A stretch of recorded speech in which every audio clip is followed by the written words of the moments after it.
ಇಷ್ಟೊಂದು ಸಮಸ್ಯೆಗೆ ಸೃಷ್ಟಿ ಕಾರಣನಾಗಿರ್ತಕ್ಕಂಥ ಎಂತ ಪಿತ ನೀನು? ರಾಷ್ಟ್ರಪಿತ. ಗುರುಕುಲವನ್ನು ಹಾಳು ಮಾಡೋದು, ನಮ್ಮಲ್ಲೇ ಒಡಕು ನೀತಿಗಳನ್ನ ತಂದಿಟ್ರು.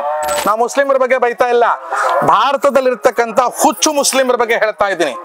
ಸನಾತನರಾಗಿ ನಿಮ್ಮ ಅಪ್ಪಂಗುಟ್ಟಿ ಹಿಂದ್ ಹೋಗಿ ನೋಡು, ನಿಮ್ಮಪ್ಪ ಯಾರು ಅಂತ ಗೊತ್ತಾಗತ್ತೆ.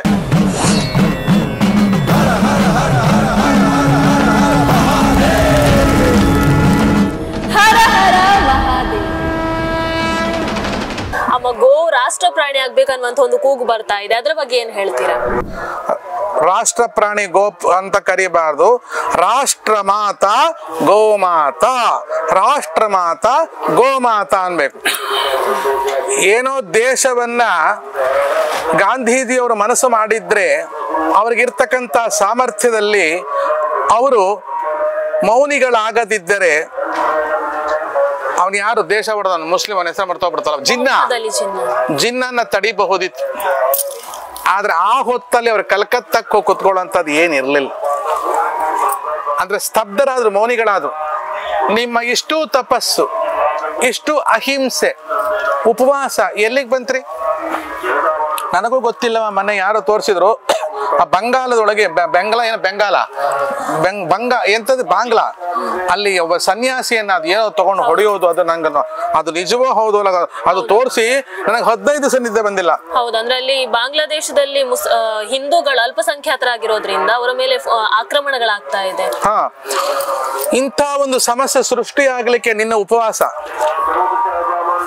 ನಿನ್ನ ಸತ್ಯಾಗ್ರಹ ಕಾರಣ ಆದ್ರೆ ನೀ ಮಾಡಿದ್ದು ಏನು ಉಪಯೋಗ ಆಯ್ತು? ಇವತ್ತು ಬೆಳಗ್ಗೆ ಎದ್ದ ತಕ್ಷಣ ಇಷ್ಟೊಂದು ಸಮಸ್ಯೆಗೆ ಸೃಷ್ಟಿ ಕಾರಣನಾಗಿರ್ತಕ್ಕಂಥ ಎಂತ ಪಿತ ನೀನು? ರಾಷ್ಟ್ರಪಿತ. ನಿನ್ ನೋಟಲ್ಲಿ ನಿನ್ ಮುಖ ನೋಡ್ಕೊಂಡು ಮಡ್ಚ್ಕೋಬೇಕಲ್ಲ ಆಯ್ತಲ್ಲ ಸ್ವಾಮಿ. ಅವನು ಎಂಥದ್ದು ಸಾಯ್ಬೇಕಾದ್ರೆ ಏನಂದ್ರು ಗಾಂಧೀಜಿಯವರು? ರಾಮ್ ನಾಮ್ ಸತ್ಯ ಹೇ, ರಾಮ್ ನಾಮ್ ಸತ್ಯ ಹೇ ಅಂದ್ರಂತೆ. ಅದು ಯಾರು ಆ ನೆಹರುಗೆ ಯಾವಾಗ ಕೇಳಿಸ್ತೋ ನನಗಂತೂ ಗೊತ್ತಿಲ್ಲ. ಅದು ಅಷ್ಟೊಂದು ಕೂಗಿದ್ದು ಅಲ್ಲಿ ಯಾರು ನೆಹರುಗೆ ಹೇಳಿದ್ರು ಏನೋ ನನಗಂತೂ ಅರ್ಥ ಆಗಿಲ್ಲ. ಅದು ರಾಮ್ ನಾಮ್ ಸತ್ಯ ಏನಾಯ್ತು? ರಾಮ್ ನಾಮ್ ಸತ್ಯ ರಾಮಗೆ ಜಾಗಲ್ಲ.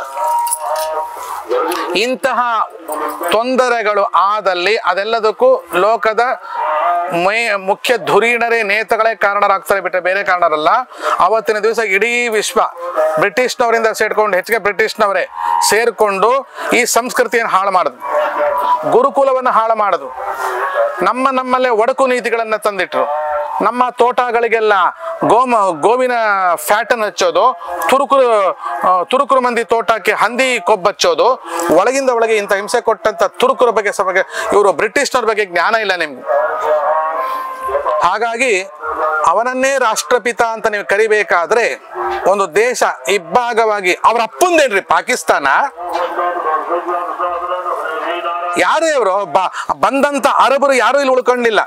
ಮುಸ್ಲಿಮನವ್ರನ್ನ ಕೆಟ್ಟವ್ರು ಅಂತ ಹೇಳಲ್ಲ. ಇವತ್ತಿನ ದುಬೈಗೆ ಹೋದ್ರೆ ಎಷ್ಟು ಸಂಸ್ಕೃತಿಯಿಂದ ಸನ್ಮಾನದಿಂದ ಆ ರಾಜ ನಡ್ಕೋತಾನೆ. ಅವನು ಮುಸ್ಲಿಮನೇ ತಾನೆ. ನಾವು ಮುಸ್ಲಿಮರ ಬಗ್ಗೆ ಬೈತಾ ಇಲ್ಲ, ಭಾರತದಲ್ಲಿರ್ತಕ್ಕಂಥ ಹುಚ್ಚು ಮುಸ್ಲಿಮರ ಬಗ್ಗೆ ಹೇಳ್ತಾ ಇದ್ದೀನಿ. ಸನಾತನರಾಗಿ ನಿಮ್ಮ ಅಪ್ಪಂಗುಟ್ಟಿ ಹಿಂದ್ ಹೋಗಿ ನೋಡು, ನಿಮ್ಮಪ್ಪ ಯಾರು ಅಂತ ಗೊತ್ತಾಗತ್ತೆ. ಅದು ಸ್ವಲ್ಪ ತೆಗೆದು ನೋಡಿದಾಗ ನಿಮ್ ತಂದೆನೇ ನೀನು ಬೈತಾ ಇದೆಯಲ್ಲೋ ಮೂರ್ಖ.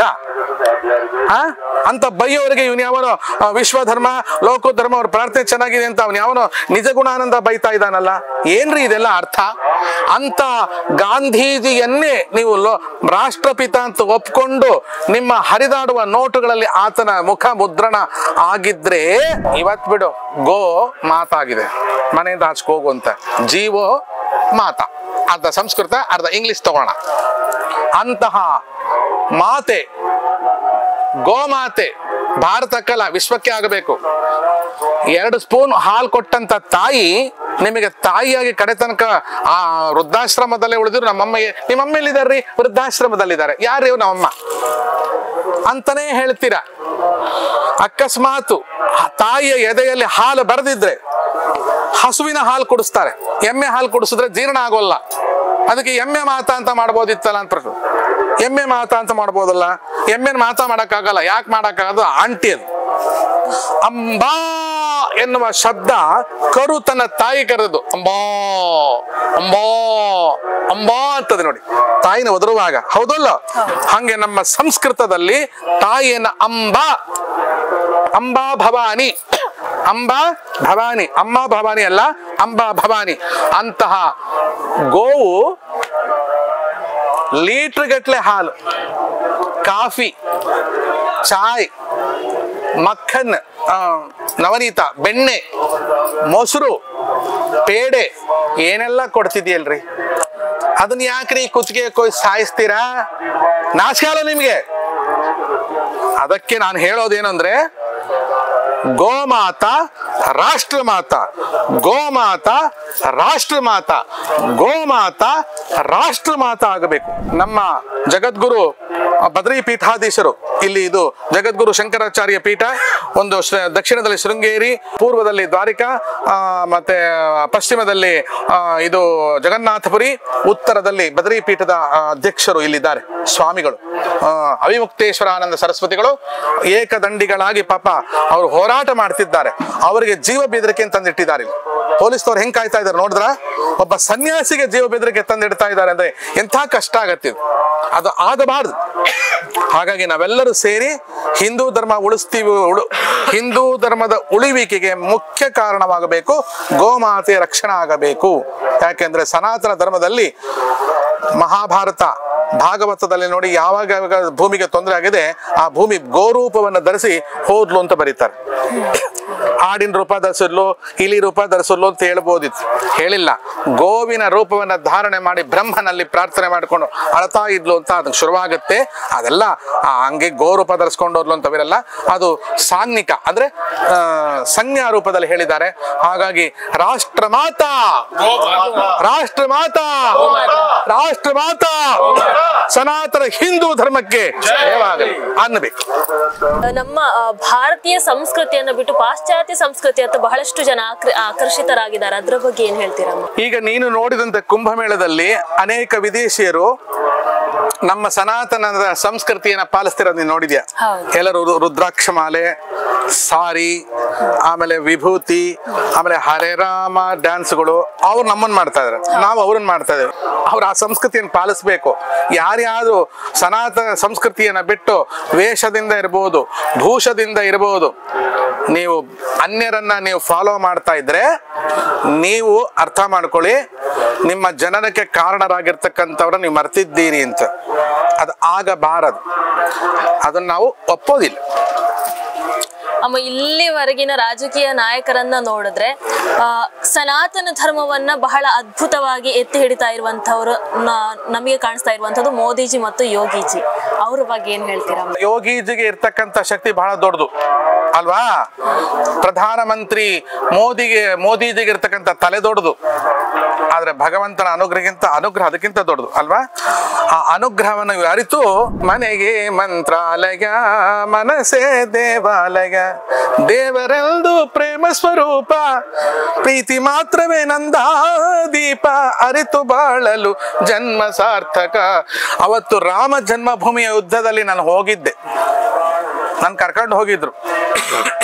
ನಾನು ಗುಡಿ ಹತ್ರ ಹೋಗಿದ್ದೆ, ಕಲ್ಲೇಟು ಪಲ್ಲೇಟು ಆಗಿ ಎಲ್ಲ ಆಗಿದ್ದು, ಗಾಯಗಳಿದ್ರು ಇಲ್ಲ, ಕೈ ತುಂಡಾಗ ಅಲ್ಲಾಡ್ತಿತ್ತು. ಹಿಂಗೆ ಹಿಡ್ಕೊಂಡ್ ಬಂದವಳು ನಾನು. ಪೇಜಾರ್ ಸ್ವಾಮಿಗಳು ನನ್ನ ಗುರುಗಳು, ಅವರ ಗುರುಗಳು ನನ್ನ ಗುರುಗಳು. ಹೋಗಿದ್ದೆ, ಅವತ್ತು ದೊಡ್ಡ ದುರಂತ. ನಾನು ಹೇಗೆ ಬಚಾವ್ ಬಂದೆ ಗೊತ್ತಿಲ್ಲ, ಆದ್ರೆ ಯಾವುದೇ ಮುಸ್ಲಿಮ್ನವರು ಅಲ್ಲಿ ನಮ್ಗೆ ತೊಂದರೆ ಕೊಟ್ಟಿಲ್ಲ. ಅವ್ರು ಬಂದೇ ಇರಲಿಲ್ಲ. ಅಲ್ಲಿ ತಡೆದವರು, ಹೊಡೆದವರು ಎಲ್ಲ ಸನಾತನ ಧರ್ಮ ಪಟ್ಟಿ ಹಚ್ಕೊಂಡವರೇ. ಅಂದ್ರೆ ನೀವು ಕರಸೇವಕರಾಗಿ ಹೋಗಿ? ಹೌದು. ನಿಮ್ಮ ಅನುಭವವನ್ನ ಹೇಳ್ತೀರಾ? ತಾಯಿ ಹೆಂಗೆ ಹೇಳಿ, ಊಟವಿಲ್ಲ, ತಿಂಡಿಲ್ಲ, ನಿದ್ರೆ ಇಲ್ಲ. ನದಿ ದಡದಲ್ಲಿ ನಮ್ಮನ್ನ ಅರೆಸ್ಟ್ ಮಾಡಿದ್ರು. ಅದ್ರಲ್ಲೂ ತಪ್ಪಿಸ್ಕೊಂಡು ಹೋದೆ ನಾನು. ತಪ್ಪಿಸ್ಕೊಂಡೋಗಿ ಯಾವುದೋ ಒಂದು ಪಂಜಾಬ್ನವ್ರ ಜೊತೆ ಹೋಗಿ ಸೇರ್ಕೊಂಡು, ಅವರೆಲ್ಲೋ ಒಂದು ಟ್ರೈನ್ ಎತ್ಕೊಂಡು ಇನ್ನೆಲ್ಲೋ ಗಾಡಿ ಮಾಡ್ಕೊಂಡು ಸೀದಾ ರಾಮ ಮಂದಿರ ಹೋಗೊತ್ತಿಗೆ ಅವ ಧ್ವಜ ಹಾರಿಸ್ಕೊಂಡಿದ್ದ. ಅಲ್ಲಿ ಒಂದು ಸಮಸ್ಯೆ ನನಗೆ ಏನ್ ಕಾಣುತ್ತೆ ಅಂದ್ರೆ, ಈ ಟೋಂಬ್ ಇದೆಯಲ್ಲ, ಅದಕ್ಕೇನಂತಾರೆ, ಶಿಖರ, ರೌಂಡ್ ಶಿಖರ, ಅಲ್ಲಿ ರಾಮನ ಪೂಜೆಯೇ ನಡೀತಿದ್ದು, ಬೇರೆ ಯಾವುದೂ ನಡೀತಿರ್ಲಿಲ್ಲ. ಈಗ ನೀವು ಇಲ್ಲಿ ಏನ್ ಬರುತ್ತೆ ಅಂದ್ರೆ, ಆರ್ಕಿಟೆಕ್ಟ್ ನಿಮಗೆ ಗೊತ್ತಿಲ್ಲ. ನೀವು ನೋಡಿ,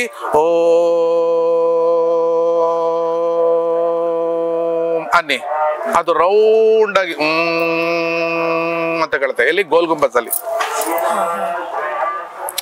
ನಮ್ಮ ಶಿಖರ ಮೊದಲು ಹೀಗಿರ್ಲಿಲ್ಲ, ಇಲ್ಲಿ ಓಂ ಅನ್ರಿ, ಓಂ ಇಲ್ಲಿ ಬಡಿಯುತ್ತೆ, ಇಲ್ಲಿ ಬಡಿಯುತ್ತೆ. ಸೈನ್ಸ್ ಗೊತ್ತಲ್ರಿ, ಯಾಕೋ ಹೆಂಗಾಗತ್ತೆ ನಿಮ್ಗೆ ಗೊತ್ತಿರ್ಬೋದಲ್ವಾ.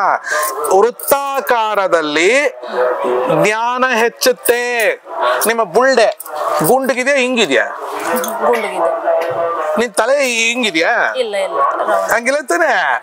ಹಾಗೆ ಇಡೀ ದೇವಸ್ಥಾನ ಅಂದ್ರೆ ನಮ್ಮ ಶರೀರ. ತಲೆ ಗುಂಡಿಗೆ ಇರಬೇಕು ಅಂದ್ರೆ ಗೋಪುರನು ಗುಂಡಿಗೆ ಇರಬೇಕು.